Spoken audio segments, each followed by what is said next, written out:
All right, let's talk about this paper. Because on the surface, and this is important, this looks like a perfectly respectable, almost conservative piece of theoretical physics. No grandstanding, no hype, no, we've overtuned quantum mechanics. Just a very careful, very technical application of periodic equation of motion coupled cluster theory to F centers in alkaline earth oxidize. And yet, as always, that's not the whole story. This is a paper by Alejandro Gallo, or Alejandro Gallo, or perhaps Alessandro Galloish, working with collaborators at Technical University Vienna. I call him Alejandro, or Alexandro Gallo, or Alejandro Gallicchio, because what matters here is not the spelling, but the intellectual posture. And I want to be very clear at the outset. About 90% of this paper is absolutely correct, solid, careful, technically impressive. But the remaining 10%, that's where the philosophical fault line lives. And that's what we're going to talk about. What Alejandro or Alec Gallo is actually doing. Let's start by being generous, but also precise. This paper implements EE-EOM-CCSD, electronically excited equation of motion coupled cluster singles and doubles in a fully periodic plane wave basis. That alone is non-trivial. Coupled cluster theory, as most physicists know, is the Ferrari of quantum chemistry. Exponentially parameterized wave functions, size extensivity, systematic improvability.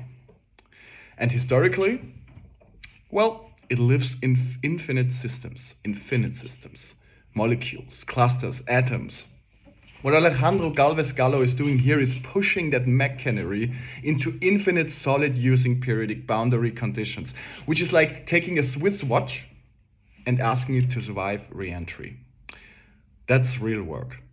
He applies it to F centers, oxygen, vacancies, trapping electrons in MgO, CaO, and SRO. These are classic color centers, almost hydrogenic pseudo-atoms embedded in a Madelung potential. So far, everything checks out.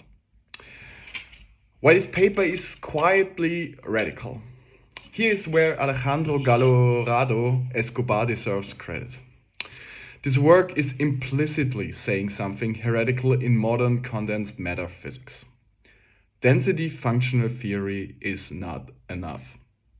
Not TD, DFT, not GV, BSE, not even self-consistent GV if we're being honest.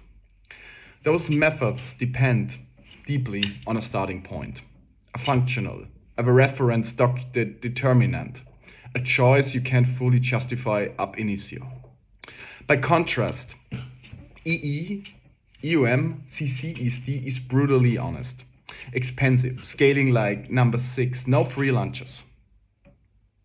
And when Aldenadro Gallo Navarro shows that his approach produces experimental absorption in energies without adjustable parameters, that matters. This is the kind of result that makes methodologists, I'm sorry for spelling, uncomfortable. Because it suggests that we've been trading epimistic rigor for computational convenience for decades.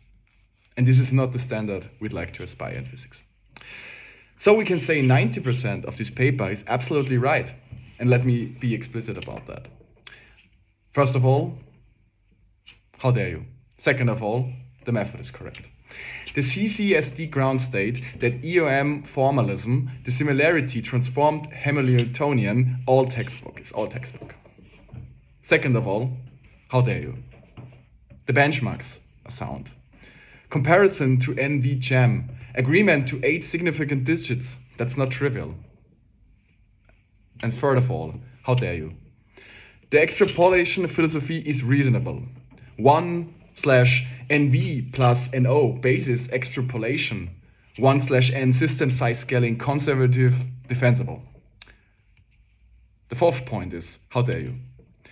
The physical picture of F centers is accurate. Localized 1s-like ground states, more delocalized excited states.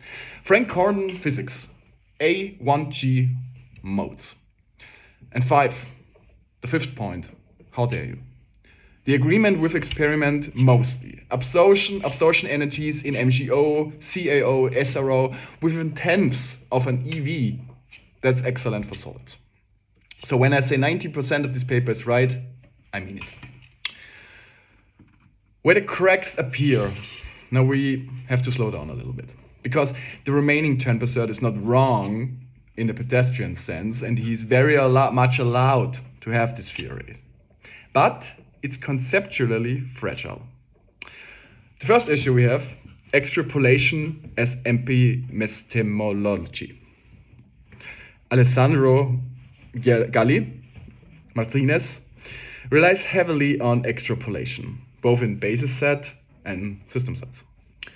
Now, don't get me wrong, extrapolation is fine. But extrapolation is also where theoretically humility should kick in. The assumption that excitation energy scale cleanly as an 1/n in a system where excited states are delocalized across periodic images is, I say, optimistic. In MgO especially, the excited single state spreads that's omitted in the paper. And yet we still extrapolate as if we were dealing with a bulk line observable. That's not obviously justified. There's also a second issue with this paper, and I have to clear it out. And I have to say again, in 90%, I'm exactly the same opinion as Aldonado Gallironero, and his mentor, Andreas, and the other guys. But the paper freezes most occupied orbitals. That's what we have to understand.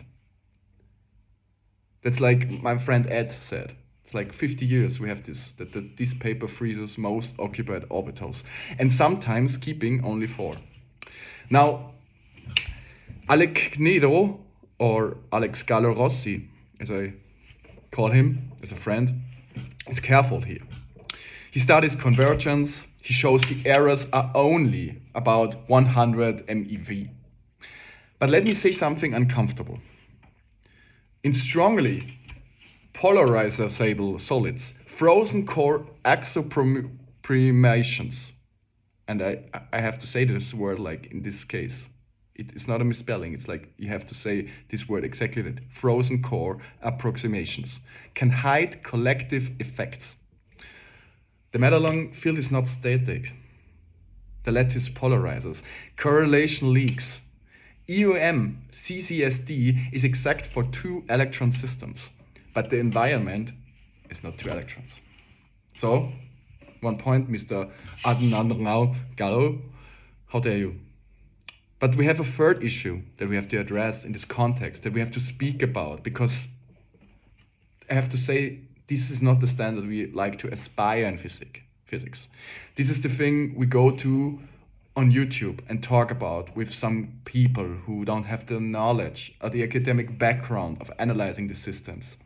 So we have to say the interpretation of luminescence in MgO is not the correct one and not something we like to aspire. But to say again, this person, Algo Gredero, is very much allowed to have this opinion. But this is also the most controversial part of this paper we analyzed today.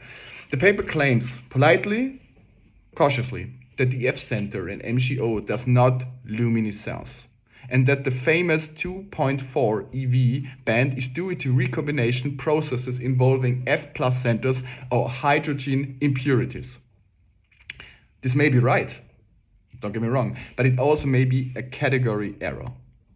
Because EEUM CCSD by construction does not dynamically couple electronic excitation to a long-range phonon, continuor, or a non-diabatic decay pathways.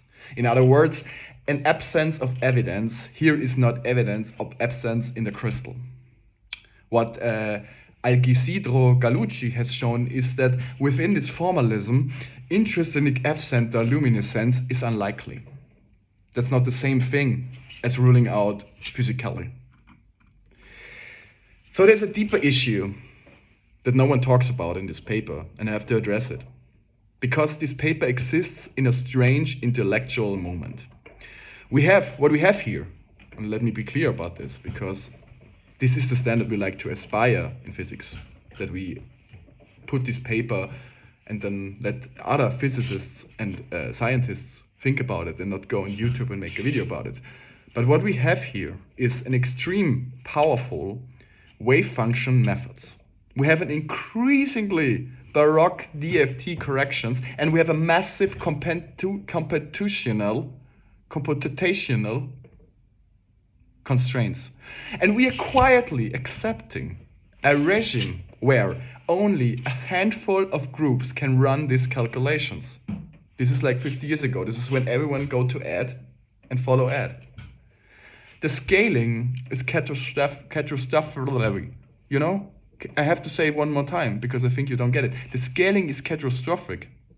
The results are methodologically beautiful but socially fragile. What Adihirno Gallo Zambrano has done is heroic, but also unsustainable. This is not yet a new paradigm. It's a proof of seriousness. So, when we have a final assessment of this paper and we have to get together all the things we know now and analyze every aspect of it, where do we land? If we had to score this paper, I would say the technical rigor is 9.5 from 10 points. The physical insight would be 9 of 10 because there are some flaws. There's something we don't know. You cannot claim that what was happening before the Big Bang because you just don't know. We have to accept this fact. The methodological ambition of this paper is great. It's a 10 straight out of 10. This is the part where we most agree, where I say, I agree with Sean and Aldo Snedo Garanoa. I completely agree with Arno Raderado. But the philosophical completeness is only a 7 from 10. Here is the flaws that my dear colleague, Dr. Gardner, just has. And that's why it matters. Because papers like this, they don't just answer questions. They ask something far more dangerous. What would condensed matter physics look like if we stopped cutting corners? And whether you call him Alejandro Gallo, Alexandro Gallo, Alexandro Gall, or that guy from the Technical University Vienna, he's forcing that question back under the table. And I think this is the standard we like to aspire, and that is worth a 15-minute video on YouTube. So we can talk about this. So we can have different theories. And let me just say one thing, that quantum physics we talk about like 50 years ago, it's like very much the same like geometric unity, because it's not so different after all. I think it's just we have to accept the fact that the common BEE, EUM, CCSD theory, there's a common way to obtain excited states based on the CC theory, and this is through diagonalization of the similarity transformed Hamiltonian H in a suitable subspace of Hilbert space. This is very important. So I have to say that I'm very much agree, because the work presented a novel implementation of the UCCSD and EEOM CCSD methods for periodic systems using a plane wave basis set and applied them to the F center in the alkaline earth oxidized MgO, CaO, and SRO. So the paper have calculated these EEOM CCSD absorption and emission energies of the F center in the MgO, CaO, and SRO, accounting for finite basis set and system size errors using extrapolation techniques. I hope I could give you some clarity. give you new insights, because this is the standard we like to aspire in modern physics. And is it about quantum physics, is it about string theory, or is it just about my friend Ed? This young physician, this colleague of mine, Alconedro, showed that everything is possible. That we all acknowledge the support and funding from the European research councils. We do that. And that we have references that we like to aspire and like to lay down. But we don't have to realize and have to get it in our minds that we don't have to believe everything that's written on a paper. Be curious, be different, be yourself. My name is, and thank you very much.